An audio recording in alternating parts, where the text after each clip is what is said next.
Yeah, you can still do the tall. Only a few muscles things that I do, but I'm going after the jaw and the tongue muscle and all of that, and attachments. A couple of things that don't usually happen with kids with special needs is the jaw doesn't transfer left-right. It only goes up and down. And the tongue thrust just isn't there. They'll kind of maybe stick out the tongue, but it's not a, you know, where they get the T or the you know, any kind of the upper development. Because even a suck reflex is still, you know, not the same as a eating in a bolus. Right. I know, am I messing with your face? Now all you want to do is eat now. And then if they don't put toys in their mouth, then they're not, like I was talking about yesterday, they're getting the gravity that way. Right. There we go.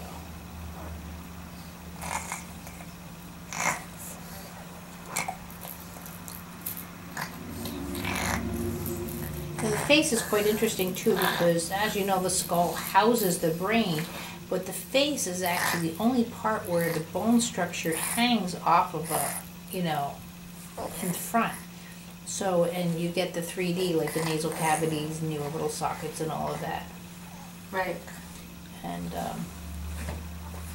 yeah, the face develops totally differently than the skull. right, so the face needs to float on the skull. Mm-hmm. And I can mess with your head and you can really feel it. It's quite interesting.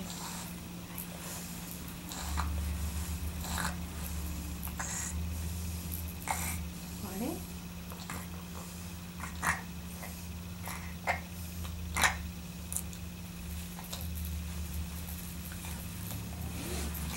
And then the nasal cavity also doesn't usually learn how to torque or twist because they're not looking at their shoes and looking at, you know what I mean, this Right. kind of rotation through the nasal cavity. And again, it's very easy to demonstrate on someone like you to feel it.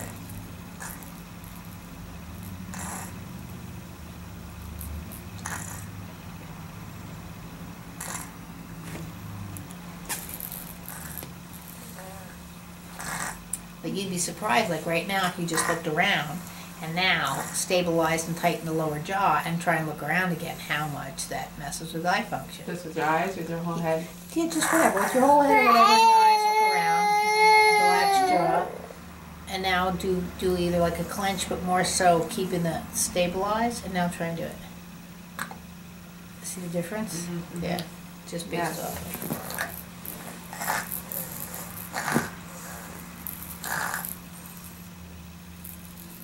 Oh. Ready? So that's why I don't care if someone's anatomically correct, I'm going for function. And if I don't see that you're functioning properly, I don't care how good those bones are. Yeah. Lights out. Mm-hmm. Yeah. Whoa, Giddy. Yeah, his head all of a sudden got really fast. Yeah.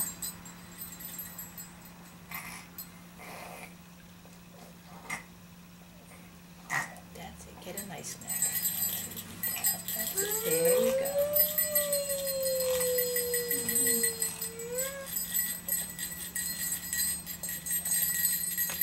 That's it. That's it. Go to ping pong.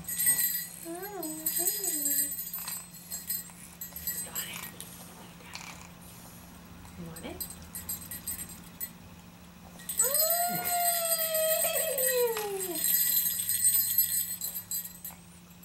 He's so confused. Do I bite her or eat on her or get the bell? Just not going on, Giddy. It's life. You gotta filter it all out. That's how it always was.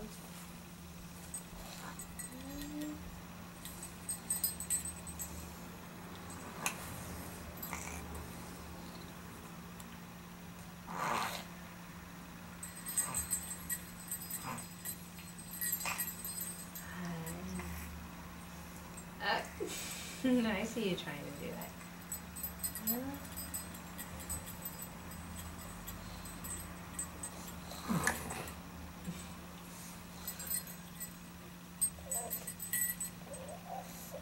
Your nasal cavities will thank me, trust me, little man. I'm trying not to block your vision.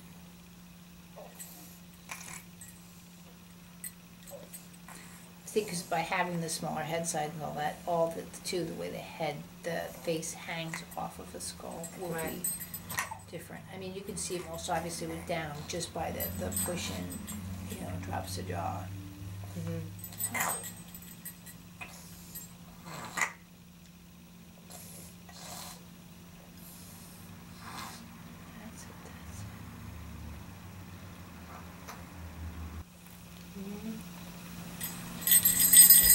Another thing, what was interesting with the nasal cavity in my son is, and this is just law of physics, that liquids react to gravity differently.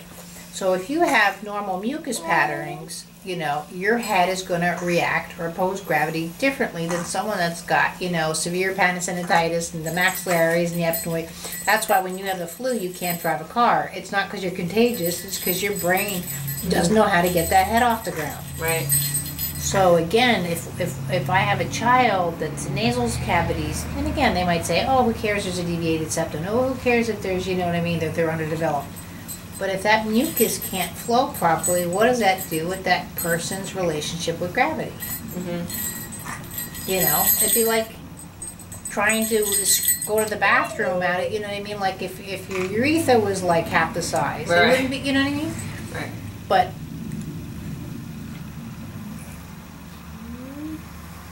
and again, I know I'm probably not even talking near close to what you're used to peering, but that's about as gay as you can get.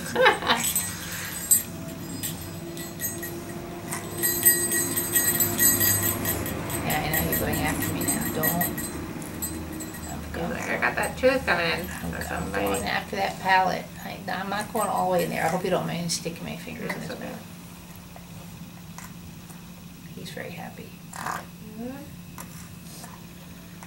The only one I've actually really done this with, I had a little baby in South Africa, and she ate solids for the first time that night.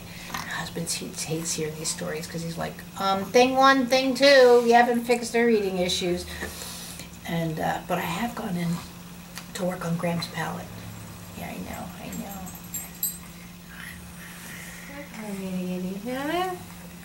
But when I saw the difference in Mackenzie, I'm like, I gotta play with this more.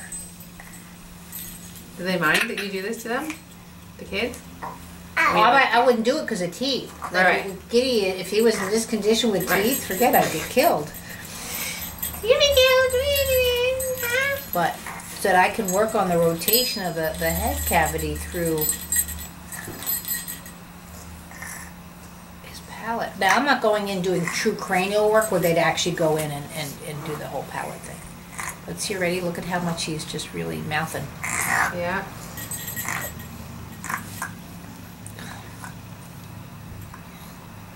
But see, he's not used to chewing with pressure down to the jaw and bringing his head up. So this is something you can play with. See, like, hold your jaw open and bring your skull down to your jaw and feel that. Yeah. So the difference versus everyone's always used to the jaw coming up to the head. So.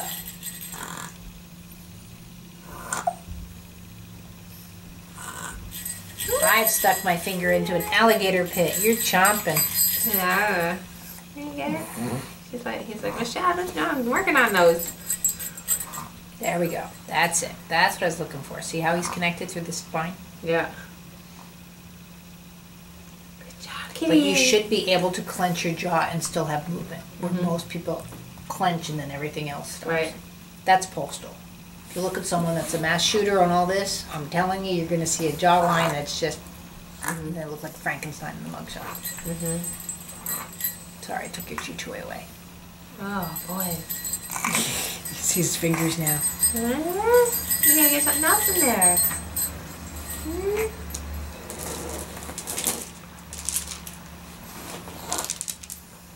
However, I think you see a big change in C7. What's starting to happen with all that too, notice how he can transfer to the elbows differently from here to here.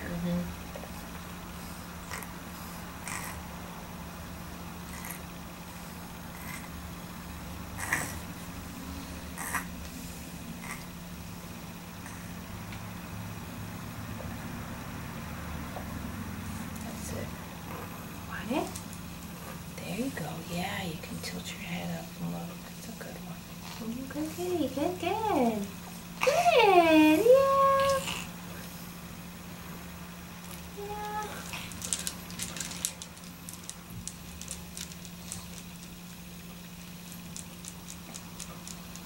See the difference now, the head crawling versus the eyes pulling the head up. See there, the eyes are starting to float in the head.